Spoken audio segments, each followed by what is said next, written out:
Hello. Tonight, you will be listening to John Lewis Esposito talking about the future of Islam from the Great World Religions series.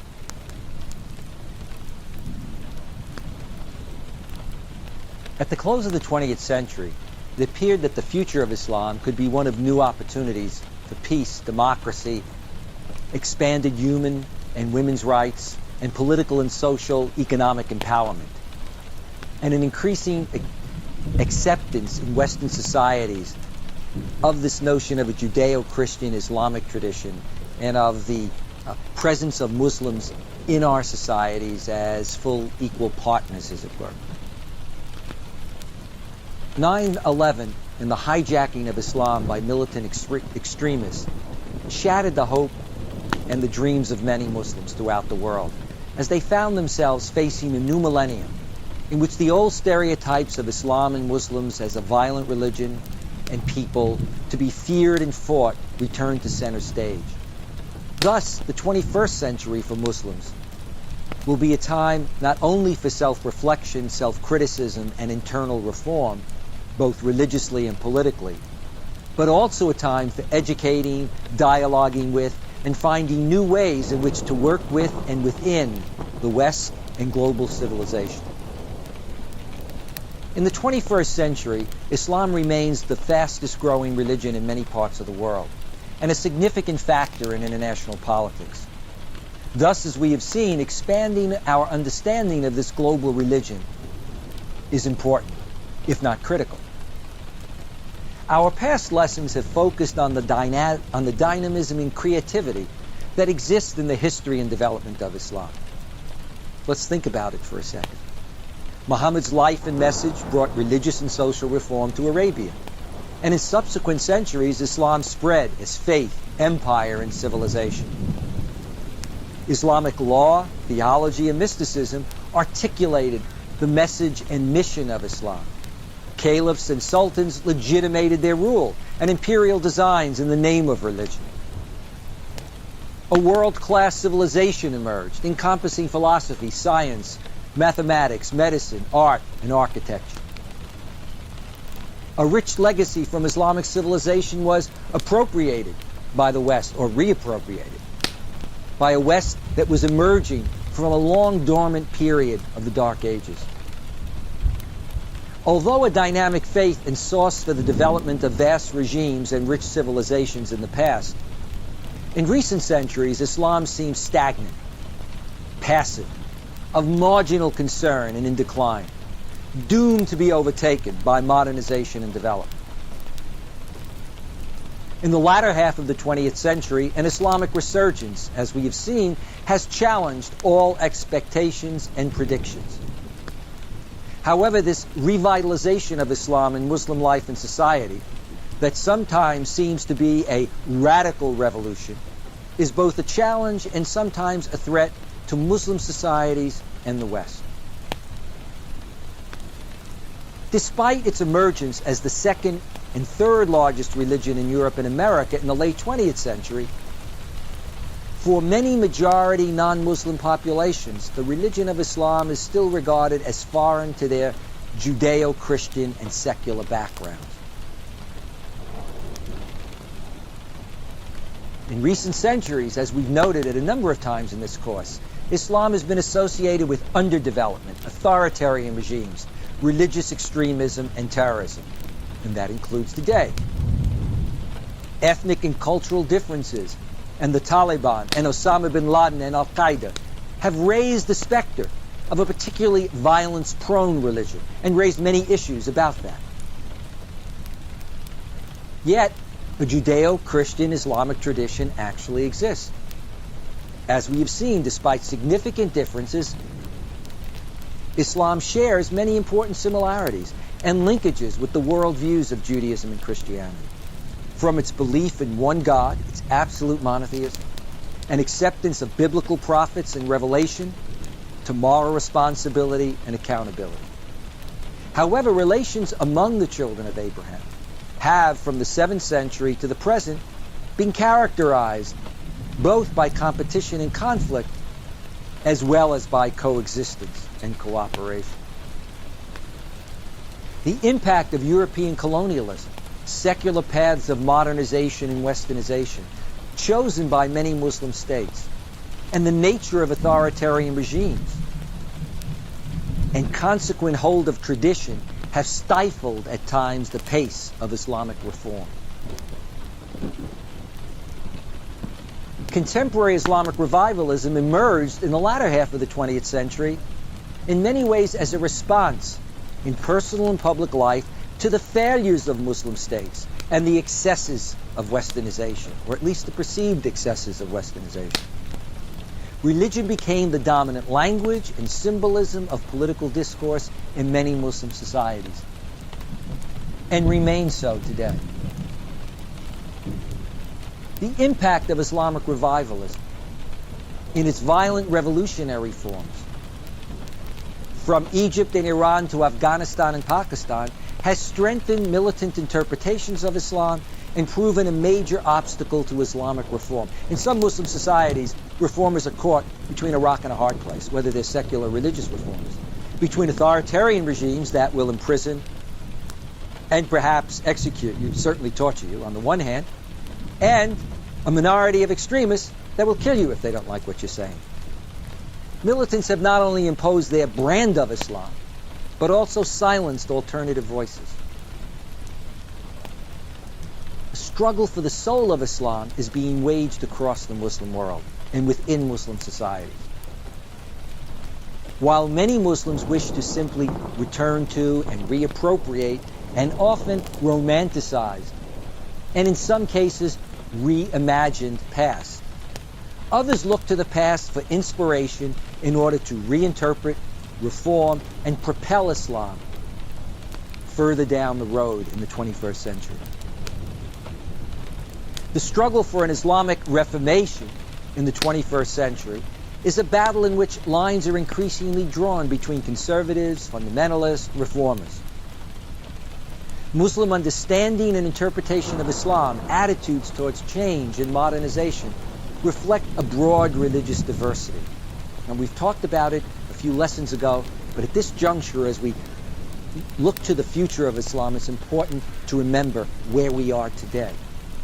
Secularists, in light of the chaos and carnage at times caused by militants and Muslim extremists, re-emphasize that the future development of Muslim societies is contingent upon the separation of religion and politics. Many argue that after the death of Muhammad, religion, though used by rulers, was in fact separate from the state. Conservatives and traditionalists reaffirm the continued relevance of Islamic faith and traditions amidst rapid, predominantly Western-oriented change, whose secularism and material excesses they reject.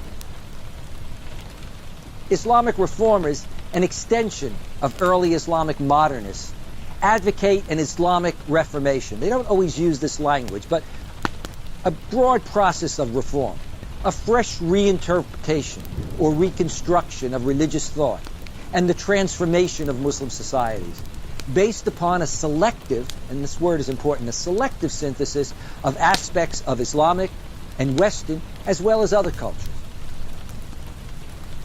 Islamic activists, those who apply political and social activism, commonly referred to as fundamentalists or Islamists, maintain that reform is possible by returning to the sources of Islam, the Quran and Sunnah, example of the Prophet, to revitalize and reform Muslim societies. They are more critical of any form of dependency on or significant influence by the West, what they would see as Westernization, some call it West-toxification or Westomania. They are particularly sensitive to the penetration of Western culture and values, which of course go to the heart of a people's identity and faith, any people's identity and faith. Islamic movements and organizations span the spectrum, from mainstream organizations that operate within society, as we've seen, to extremists who rely on violence and terrorism. What we see today are challenges to the authority of the past. As with other religions, central to contemporary Islamic reform are issues of authority. The authority of Scripture, or more particularly, how Scripture and tradition are to be understood and interpreted. the authority of the ulama, the religious scholars. Tradition plays a major role in all the world's religions and is especially sacrosanct in Islam, a primary source of Islamic law and of Muslim faith and belief. Think about the role of the traditions of the Prophet, for example. While the authority of the Quran remains paramount for all observant Muslims, for all the Quran is the final and complete word of God, although they may differ in terms of their interpretation. So while it remains paramount, reminiscent of biblical criticism, although not exactly the same, but reminiscent of it, some scholars, more non-Muslim than Muslim, have raised substantive questions about the historicity of the Quran, Muhammad, and much of early Islamic history. However, the majority of scholars, while affirming the need for ongoing reassessment of scholarship in light of new information, would continue to affirm the essential historicity of the Prophet and the text of the Quran. Because Islam is the youngest of the Abrahamic faiths in terms of the establishment of the community, its historical issues are far less complicated than historical questions regarding, for example, early biblical prophets like Moses, David, and Saul. Non-Muslim and some Muslim scholars have also questioned the authenticity of many prophetic traditions. While some have questioned the authenticity of the bulk of the hadith, most have not. Wherever one stands on this issue, at the very least, the hadith are important, for they represent a glimpse of the early social history of the Muslim community, its issues, concerns, and responses. The voices of change are not restricted to the ulama, the traditional standard bearers of Islam.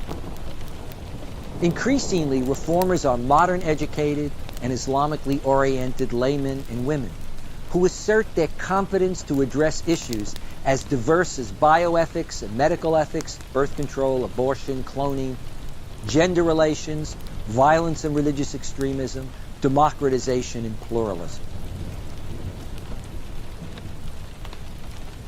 At the end of the 20th century, the future of Islam in the 21st century held the hope of a new millennium of globalization and opportunity. For many Muslims, certainly as a result of the early part of the 1990s, the Oslo Accords, there were dreams of peace in Palestine, increased democratization, and greater freedom in Muslim countries, and the growth and empowerment of Muslims in America and Europe, where Islam had emerged as a major religious presence. However, the lives, expectations, and dreams of many were shattered with the 9/11 terrorist attacks against the World Trade Center and the Pentagon. I, in fact, at that time, was writing a book called The Future of Islam, which I had to put on the back burner and instead address the issues of 9/11 in a book called Unholy War, Terror in the Name of Islam, and then one called What Everyone Needs to Know About Islam. And it's only now, and even tentatively, that I've returned to dealing with the subject of the future of Islam. 9/11 reinforced the voices of a clash of civilizations between peoples, so some said, who were diametrically opposed, who had diametrically opposed principles, values, and interests. How many of us remember after 9/11 when people said, why did this happen? The answer was, I don't know, or it's just a clash. They're completely different than we are. They don't like our democracy, our freedoms, our secularism, our capitalism. Within a matter of hours, a handful of terrorists transformed the 21st century from a century of great expectations to a world dominated by an American-led war against global terrorism. It reinforced the image of Islam and Muslims into a religion and a people to be feared and fought. Historically, religion has been and continues to be used and misused or abused. This is true for all religions. While religion is a source of transcendence, a transcendent God, a source of people being able to transcend themselves, historically, it has also had its dark side. And we've looked at part of that dark side. Religions like Judaism, Christianity, and Islam that teach peace, the value of human life, moral accountability and responsibility, have been used to legitimate, as we've seen in the past and in recent times, holy wars, crusades, the slaughter of innocent people, whether we're talking about times past or more recently. Islam and Muslims continue to be plagued by questions in the wake of the impact of religious extremism in the Muslim world and the West. Among them are, is Islam a particularly violent, prone religion? One that educates and motivates terrorists to attack the West? Religion has been used by diverse governments and groups, secular and religious, mainstream and extremist, to legitimate their policies and or anti-Westernism. For example, more secular Arab socialist regimes in Egypt, Libya, Syria, and Iraq in the 1960s and early 1970s. In Pakistan, Zulfikar Ali Bhutto, the father of Benazir Bhutto, used Islam to legitimate their socialisms and to criticize Western capitalism, as well as often to criticize the conservative monarchies of the Gulf. In the 1980s, self-styled Islamic governments in Iran, Afghanistan, Pakistan, and Sudan also appealed to Islam. Now, while many Islamic political and social organizations have worked, as we've seen, within the system, within the political and social system, extremists have also appealed to religion to legitimate their acts of violence and terror, to hijack their religion. For surely, whether they be Jews, Christians, or Muslims, when they use their faith to engage in clear acts of terrorism, they are hijacking the heartland of their religious tradition. The extent to which extremists have hijacked Islam was signaled tragically by September 11, 2001, by the attacks masterminded by Osama bin Laden and Al-Qaeda. The hijacking of religion by extremists is not limited to Islam, but as we've seen earlier in this course, found in the history of most religious traditions. Extremists have used Christianity to justify slavery, the Ku Klux Klan, decades-long war between Catholics and Protestants in Northern Ireland, Serbian genocide in Bosnia, the blowing up of abortion clinics. Jewish extremists have claimed religious legitimacy in the assassination of Israel's Prime Minister Rabin, or the slaughtering of Muslims at Friday prayer in the Hebron Mosque in the 1990s, a mosque built on a site sacred to Muslims and Jews. Terrorists like bin Laden and others go beyond classical Islam's criteria for a just jihad and recognize no limits but their own, employing any weapons or means. They reject Islamic law's regulations regarding the goals and means of a valid jihad. For example, that violence must be proportional, that only the necessary amount of force should be used to repel the enemy, that innocent civilians, non-combatants, should not be targeted, and that jihad must be declared by the ruler or head of state, by a legitimate authority. Instead, someone like Osama bin Laden gives his own fatwa, even though formally he is not a mufti, with his own interpretation. Today, individuals and groups, religious and lay, seize the right to declare and legitimate unholy wars in the name of Islam. On the other hand, many Islamic scholars and religious leaders across the Muslim world, such as the Islamic Research Council at Al-Azhar University in Cairo, regarded by many as the highest moral authority in Islam, have made strong, authoritative declarations against bin Laden's initiatives, such as the following. Islam provides clear rules and ethical norms that forbid the killing of non-combatants, as well as women, children, and the elderly, and also forbids the pursuit of the enemy in defeat, the execution of those who surrender, the infliction of harm on prisoners of war, and the destruction of property that is not being used in the hostilities. What does Islam have to do with the fact that many Muslim countries are authoritarian? limit free speech, and have weak civil societies. The sources of authoritarianism have less to do with religion and more to do with the legacy of European colonialism and the nature of most modern Muslim states. Parenthetically, let's recall that while we think of Judaism and Christianity as accepting modern democracy and representing or reinforcing modern democracies today, in pre-modern times, they reinforced and supported divine right kingdoms and feudal systems. Upon achieving independence in the mid-20th century, Muslim governments were led by rulers who were kings, military, or ex-military, who turned to authoritarian rule and security forces to remain in power, not elections, and to assure their stability and security of their own governments. Many of these governments have had close ties with America and European powers, from Egypt, the Shah's Iran, Saudi Arabia, and Pakistan, to Suharto's Indonesia. Is Islam incompatible with democracy, pluralism, and human rights?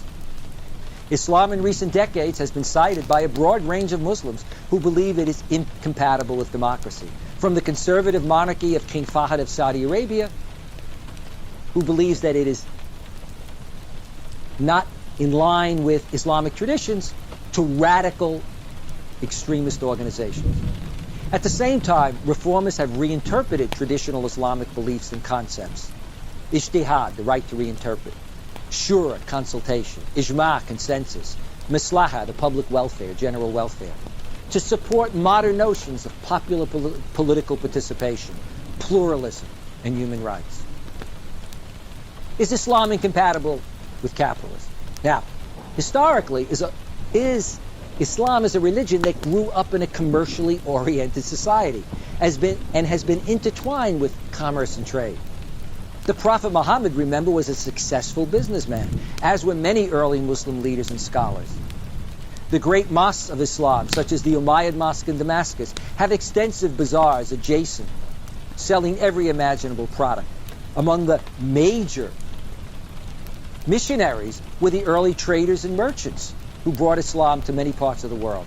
Private property has always been recognized in Islam. Many of the ulama, the religious scholars, have been or come from business and land-owning families, marry into such families. In practice, capitalism has not been a religious stumbling block.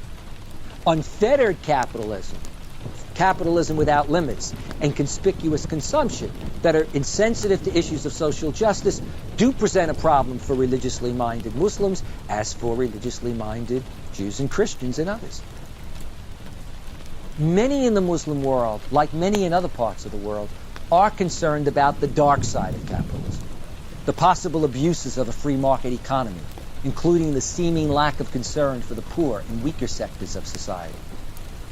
Others fear a globalization that will lead to greater Western economic penetration in Muslim countries, and the result, continued Muslim dependence on the West, and particularly a globalization that will lead through international communications to a greater cultural penetration of the West.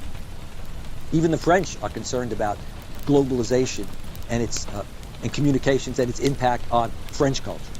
Perhaps the best response to those asking if Islam and capitalism are compatible is to look at the lives of millions, hundreds of millions of Muslims who live and work in our midst in America, Europe, but also those in the Muslim world. But look at those in particular who've come to Europe and America. Why? To enjoy the freedom and opportunities offered by our economic and political system. Freedoms that they would want for their original countries. Is Islam a particularly misogynist religion? One of the major criticisms of Islam and Muslim societies involves the status and treatment of women. And we've talked about that a number of times. After 9/11, the plight of women under the Taliban, as well as their sisters in a number of other Muslim countries, some of those cited Saudi Arabia or Pakistan and elsewhere, have resulted in a powerful critique of Islam and a clarion call for change from some. Muslims in the 21st century do grapple with gender issues, often torn between advocates of sexual segregation and reformers who seek to redefine the roles of men and women. Increasingly, women are challenging the patriarchy of their Islamic tradition in mosques and societies. From Egypt and Iran to America, as they seek to carve out new paths in their quest for empowerment and liberation. As we've seen, the debate over the hijab, the headscarf, rages, and it rages and has raged not only in France, but in Muslim Turkey, where women have not been able to wear a headscarf who go to university. They've been turned away, or medical schools, or not even enter the parliament. Women parliamentarians have been denied the right to enter the parliament and be sworn in if they wear a headscarf. So that debate rages from Muslim Turkey and Tunisia to secular France and America. Critics continue to see the hijab as a symbol of oppression, of subservience to a male-dominated culture. Yet increasing numbers of women see the hijab as a symbol of freedom, as well as a bridge between their religious tradition and the realities of modern life. And so, for example, many young women in America and Europe whose parents may not have worn the hijab are taking the hijab, and we see them in our major universities, in our schools, in our societies. A primary area of substantial change is the status of Muslim minorities. There are more Muslim minority communities globally than at any time in history. In contrast to the past, most are permanent communities whose members have settled in other countries and will not be returning to their countries of birth. Substantial numbers of Muslims today live in a secular Europe and America, where they seek to preserve their faith and identity while accommodating life in Western societies. As religious and ethnic groups before them, Jews, Catholics, a variety of ethnic groups, they have had to struggle with a cross-section of issues. Among them, should the process be one of integration or assimilation? The extent to which their religion is compatible with living in a secular society. How to deal with and resolve conflicts between their Islamic and Western values. How to raise the next generation to be modern American, but also to hold on to their religious and indeed their cultural heritage. Post 9/11 has made the processes of adaptation and change more difficult, as Muslims face those who charge that Islam is incompatible with or a threat to Western societies. And it's compounded by legislation and policies that threaten the civil liberties of Muslims in America and in Europe. The agenda facing Islam in the 21st century is daunting. Unlike Judaism and Christianity, that had centuries to undergo their own processes of modern reform, Muslim societies have a far more telescoped, narrower window, narrower time frame. They do so responding not only to the realities within their societies and communities, but also to a Western-dominated world and era of globalization. This isn't like early Islam, when Muslims were in charge and expanding and therefore could borrow or not borrow. They were in charge of the process of change. They were the masters. The process of Islamic reform, as reform in Christianity and Judaism, is at times a religious battlefield. The Christian Reformation included bitter and divisive theological debates and religious wars between Catholics and Lutherans, etc. The theological and legal differences are reflected in the many Christian denominations. They're also reflected in Judaism in the range of orientations, including Orthodox, Conservative, Reform, and Reconstructionist Jews. Islam today is at a crossroads. Mainstream Muslims, from conservative to fundamentalists, and liberal reformers, argue and debate. Radical fundamentalists or extremists often engage in a holy war that pits Muslim against Muslim, as well as Muslim against non-Muslim. Despite setbacks for more than 14 centuries, Islam has proven vibrant and dynamic, growing spectacularly as a faith and empire from the time of the Prophet Muhammad. Islam's message and way of life has attracted followers of every race and culture, adapting to diverse cultures from Africa to Asia, Europe to America. Unity of faith has been accompanied by a diversity of expressions. In the 21st century, Islam, the second largest and among the fastest growing of the world's religions, faces yet another watershed as believers struggle to implement their faith and practice within the realities of contemporary life. Given the realities of recent history and the nature of many Muslim societies, the challenges are many. The struggle for reform will be religious, intellectual, spiritual, and moral, but it must be a more rapid and widespread program of Islamic renewal that not only builds on past reformers, but also more forcefully follows the lead of enlightened religious leaders and intellectuals, today more forcefully and more effectively, engaging in wide-ranging processes of reinterpretation and reform. Like those who have gone before, today's Muslims are guided by their belief in one God, one true God, the Quran, the example of the Prophet Muhammad, as they too seek to follow the straight path, the way of God to whom belongs all that is in the heavens and all that is in the earth, as the Quran in chapter 42, verses 52 to 53 states.